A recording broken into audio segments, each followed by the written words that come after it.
dance and a frenzy. The chanting grew intense as they got closer to the sea. Surrounded by hundreds of people were hog idols 10, 20 feet tall of the elephant god Ganesha, towering above them all. Chants of Ganapati Papa Moria Aglibaras to Chaldai filled every ear. O dear Ganesha, thy son has turned back to us against next year. They were celebrating Lord Ganesha's birthday as a festival called Ganesh Chaturthi, which falls on the new moon's birthday.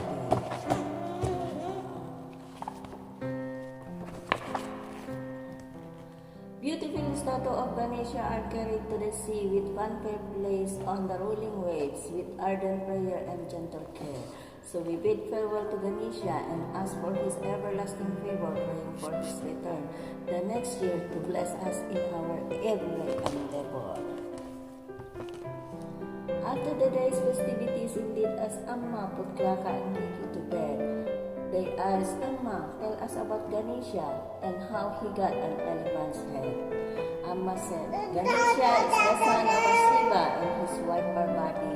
The story of his elephant's head is rather long, so listen carefully.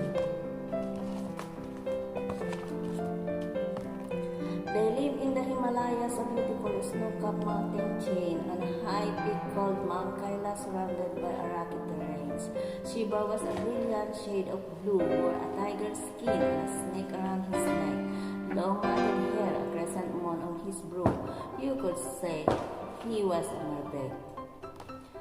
He often disappeared in the wilderness for days on end, all by himself to meditate and get away from it all.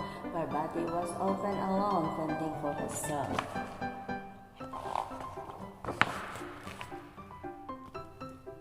One day, she felt terribly lonely and told the mountain about her loves. I wish I had someone to play with, but it could not. Suddenly, Parvati had an idea.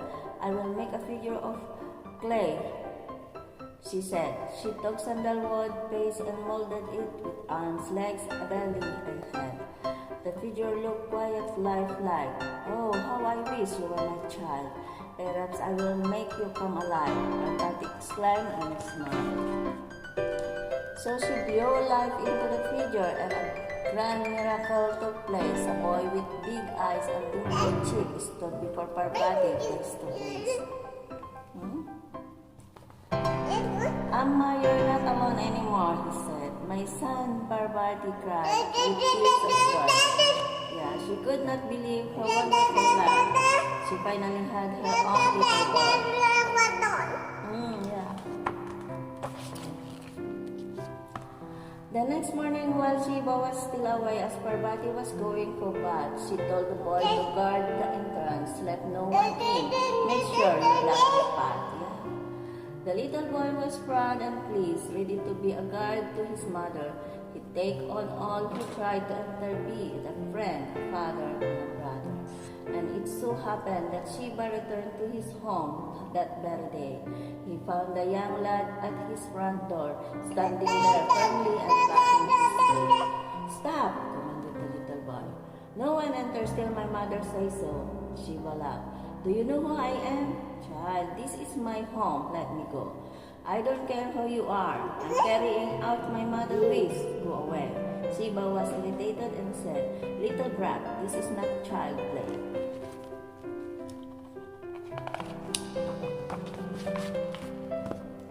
It was beneath Shiva's dignity to fight a mere boy, so he sent his pet bull Nandi and his followers Ganas. And to confront the boy, they went. But the Ganas were no match for this fearless little fighter. The boy defeated them all, though he was smaller and lighter.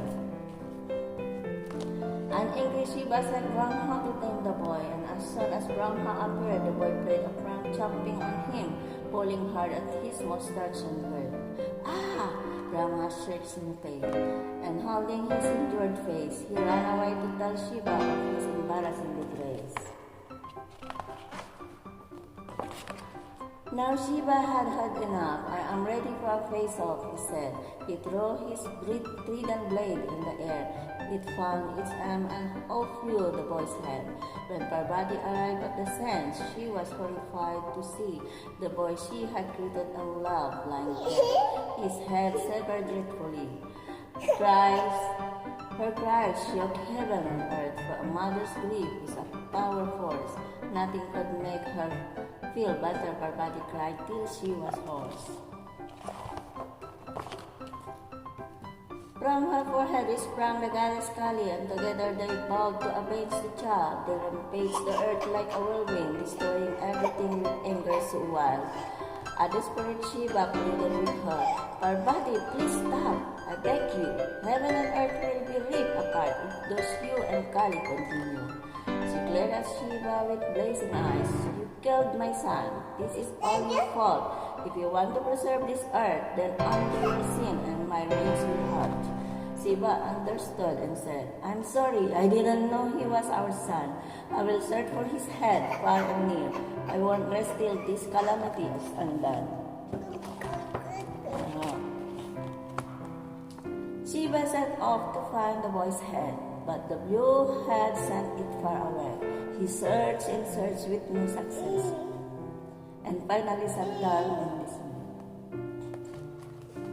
A nearby elephant saw Shiva and asked, Why do you look so sad? Shiva said, I beheaded an innocent child in anger. I did something very bad.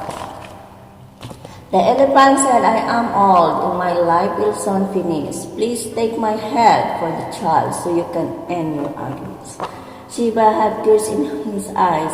He said, A wise one, I thank you. Without you, I would not have known what I could possibly do. With the elephant head in his arms, Shiva ran home with no time to spare, and he put the head on the child's body and Parvati gently stroked his hair. Slowly the boy opened his eyes. Parvati hugged him, saying, My little one, Shiva said, forgive me for my foolishness. I love you, for you are also my son.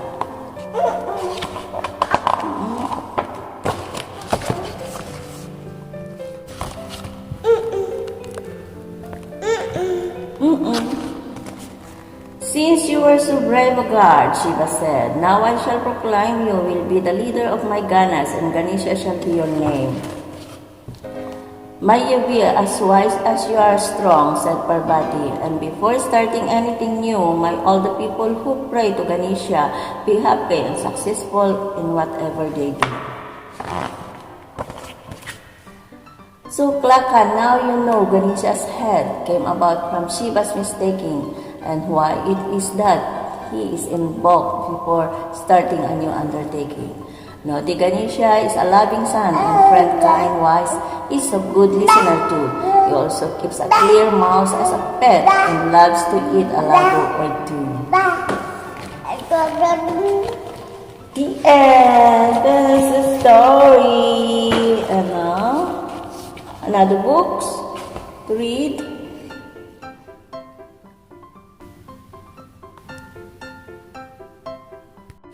Okay, it's time to read another story books. Okay, listen. Okay. There lived a little boy, Klaka was his name. He had many friends. He loved to play games. Large eyes, a big wild smile, built like a pearl in a row. His brother was called Kiki, and his golden dog, Produ. Every night, the Amma put Klaka and Kiki to bed, and then it would be time for a story to be read, of pretty queens and kings handsome, of pirates cunning and demon fearsome. Today, Klaka was excited extremely, for Amma had promised to tell him about Holi. He had waited since morning for it to be bedtime. He hopped onto Amma's lap as soon as he heard the clock tune. He gave her a hug and told her impatiently, Amma, I can't wait, tell me about Holi.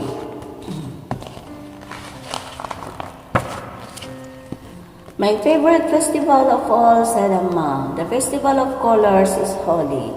the biggest party of the year celebrated with friends and family. A day of fun and of forgetting all rules when you can be as naughty as can be through balloons filled with water that goes flat and drains Kiki, Daddy, and me. Shoot with water pistols called picaris smear paint on end. Get smeared on by your friends, creep up on them from behind as they sit, and pour a bucket of water on their head.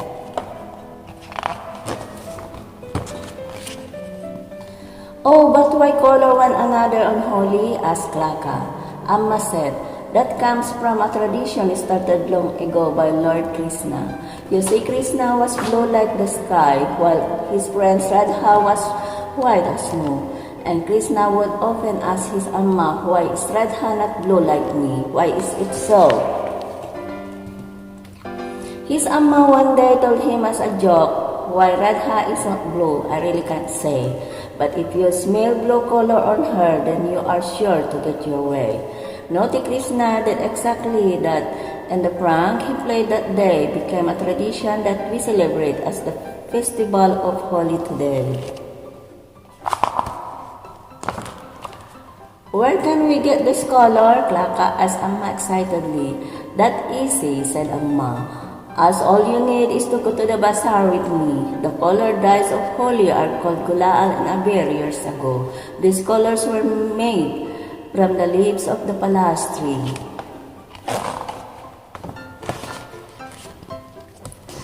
Klaka said, I would like it very much for it to be Holi every day. Amma said, well, Klaka, you can, as only once a year Holi is played. It falls on the day of the full moon in March when flowers come back in bloom, marking the arrival of spring and the end of winter gloom.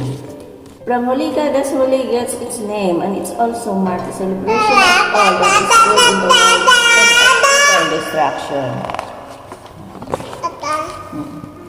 Holika was the evil sister of a demon king as wicked as can be. His name was Hiranyakasipu, and he had caused terror in the country. He wanted all to worship him as their divine lord and mercilessly punished those who did not bow down to him as God. Now, the king's son Prahlad was his exact opposite, a good and kindly boy with a faith in God that was resolute. Finding Prahlad in prayer one day, the king asked, who do you pray to? Prahlad answered him, I pray to my true God, Lord Vishnu. The king screamed in anger, who is greater, Lord Vishnu or I? Prahlad only smiled at him. Lord Vishnu was his reply. The protector of our world is the Lord Vishnu. In his many forms, his avatars, he watches over me and you. He too, like Krishna, is the color of the deep blue sea. He lives on heavenly ocean with his wife, the goddess Lakshmi. From there, he watches over us lying on a snake with 100 heads. The divine creature is Shishnag, who served as his master bed. The evil king was so angered by Prahlad's reply to make a terrifying example of him. The boy must die. Yeah, he had Prahlad thrown in front of the burning wall. It was indeed a miracle that no harm came to the child. Yeah, see? In a room full of crawling angry snake was Prahlad next thrown into, but again he escaped unharmed by the grace of Lord Vishnu.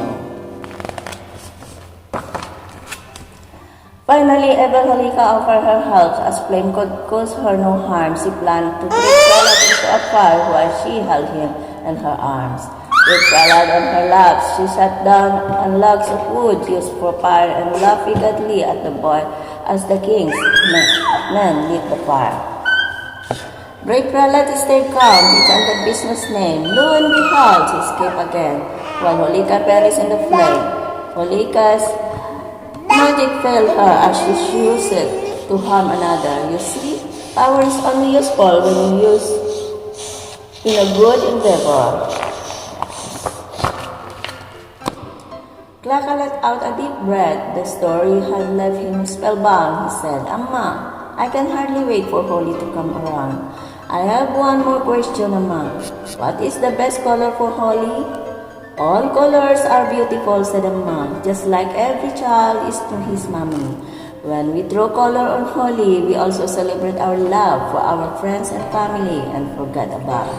But long after Holi has come and gone, and the colors are all washed away, our love for each other with us will always stay. So the colors of love is my favorite colors, as it is the only one that can last forever. Yes, that's right, baby. Hearing that clap, fell asleep that night. He dreamed happily of being with Radha and Krishna, and they were all playing Holi. Wow, these are very nice storybooks, baby Anshi. Okay, so now you're going to take a bath and take some sleep. Morning now, and have a drink. Yeah, you will have a drink like Klaka. What are you going to drink? What are you going to drink?